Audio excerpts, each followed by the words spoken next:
Bonjour Solange Pelland, je vous remercie beaucoup d'avoir accepté notre invitation. Bienvenue, ça me fait plaisir. Solange, vous êtes formatrice et praticienne en toucher thérapeutique. Qu'est-ce que c'est exactement? Le toucher thérapeutique est une approche qui m'a énormément interpellée en 82 parce qu'elle était basée sur du concret et sur quelque chose qui était démontré par une infirmière en soins intensifs qui s'appelait Dolores Krieger et qui, dans les années 70, avait fait une thèse de doctorat à ce sujet-là pour démontrer l'effet que pouvait avoir l'approche d'une main sur le corps d'un patient. En fait, elle savait depuis longtemps que ça apaisait quand il y avait des patients qui étaient très souffrants ou très anxieux. Elle s'était rendue compte qu'avant de les toucher, juste d'approcher, ça les apaisait.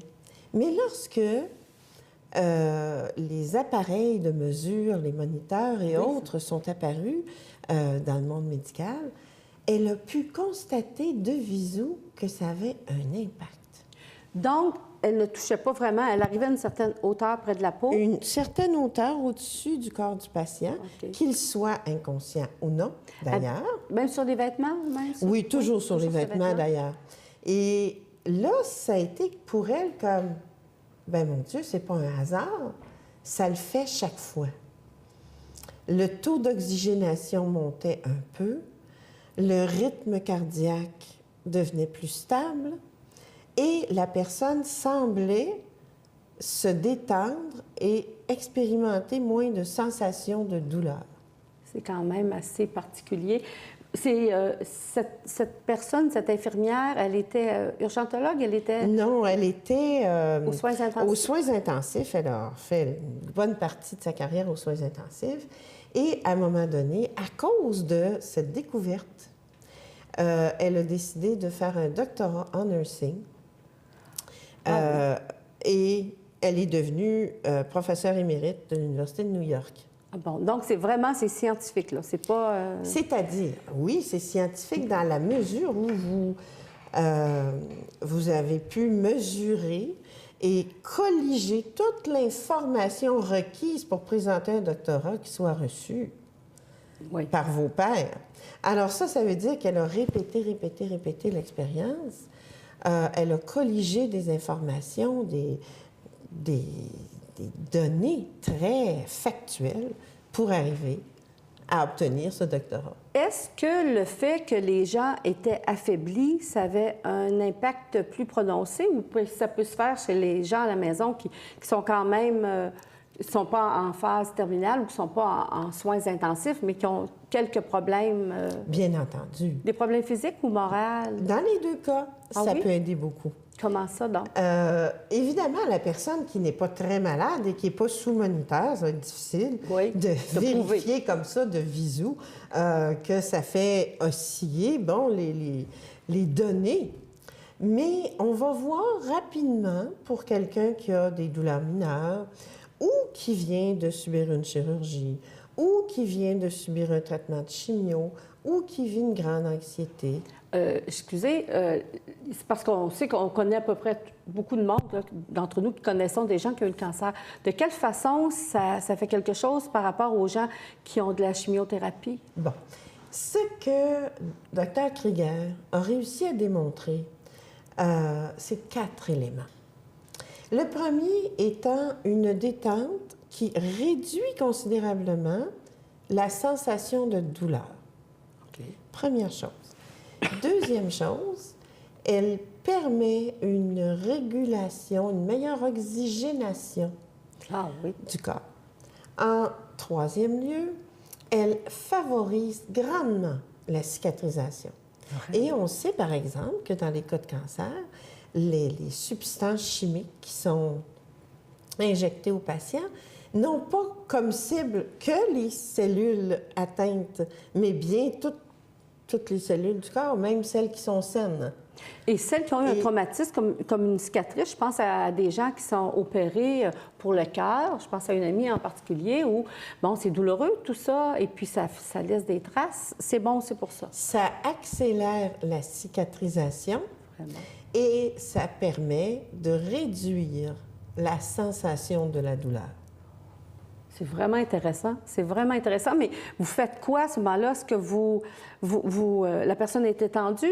La personne est idéalement étendue. Elle peut être assise. OK. Également, ça dépend dans quel contexte. Oui. Hein?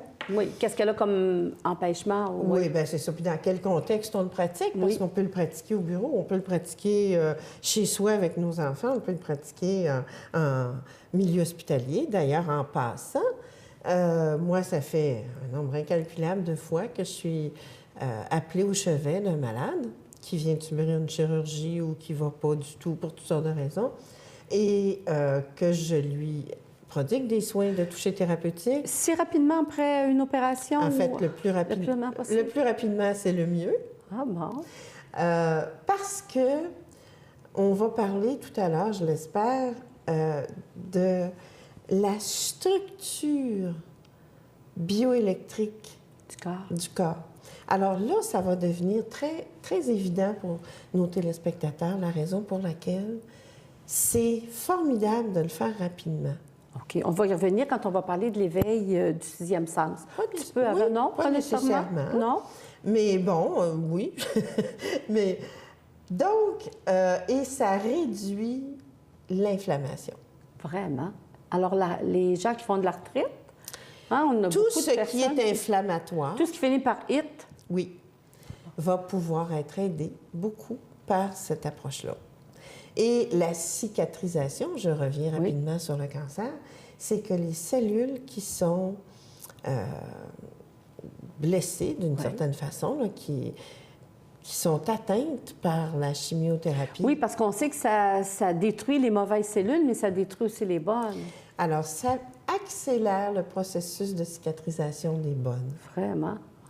Ça nuit à l'effet souhaité de la médication sur la tumeur. De telle sorte que lorsqu'une personne accompagne ses soins de chimiothérapie ou même de radio avec des soins de toucher thérapeutique, elle va avoir beaucoup, beaucoup moins d'effets secondaires parce que les cellules saines qui ont été atteintes vont comme plus facilement reprendre leur rôle et leur état normal. Est-ce qu'il y a des contre-indications à recevoir un traitement de toucher thérapeutique? En fait, il n'y a pas de contre-indication à recevoir un traitement de toucher thérapeutique. Il y a des contre-indications par rapport à certaines techniques à l'intérieur du processus. Par exemple, c'est tout à fait contre-indiqué de faire le toucher de tête en dessous, là, pour aller toucher les doigts en dessous de l'amygdale, la glande ici, pour quelqu'un qui a eu un traumatisme crânien. OK, parce qu'il ne faut pas bouger la tête. Pas nécessairement parce qu'il ne faut pas bouger la tête, parce que bien souvent, ceux-là, à un moment donné, bon, les cellules, les vertèbres vont être soudées, mais parce que le cerveau va avoir fait d'autres connexions. Ah, tiens donc. Pour maintenir certaines fonctions et que là, on n'est plus en mesure de savoir lesquelles et ne sachant plus lesquelles, on essaie de s'abstenir. Est-ce que ça veut dire que si on va voir un thérapeute ou un thérapeute en toucher thérapeutique, si on a déjà eu un traumatisme crânien ou un choc, il faut le... Est-ce que c'est le seul cas ou... Dans les contre-indications, oui. Ah, bon. Comme je vous dis, au niveau du cancer comme tel, la seule crainte que j'ai, moi, puis c'est encore pas au niveau du toucher comme tel, mais c'est de lisser le corps éthérique, le premier,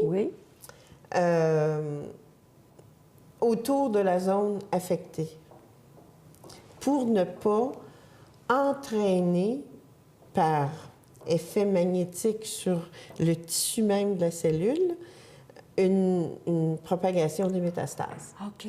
Alors, dans ces cas-là, je vais faire le traitement comme d'habitude, mais sur la zone, je ne ferai pas de lissage. Je vais juste Parce que ça tire. En fait, ce que je comprends, c'est que lorsque vous faites ce mouvement-là, vous lissez les choses pour les... OK.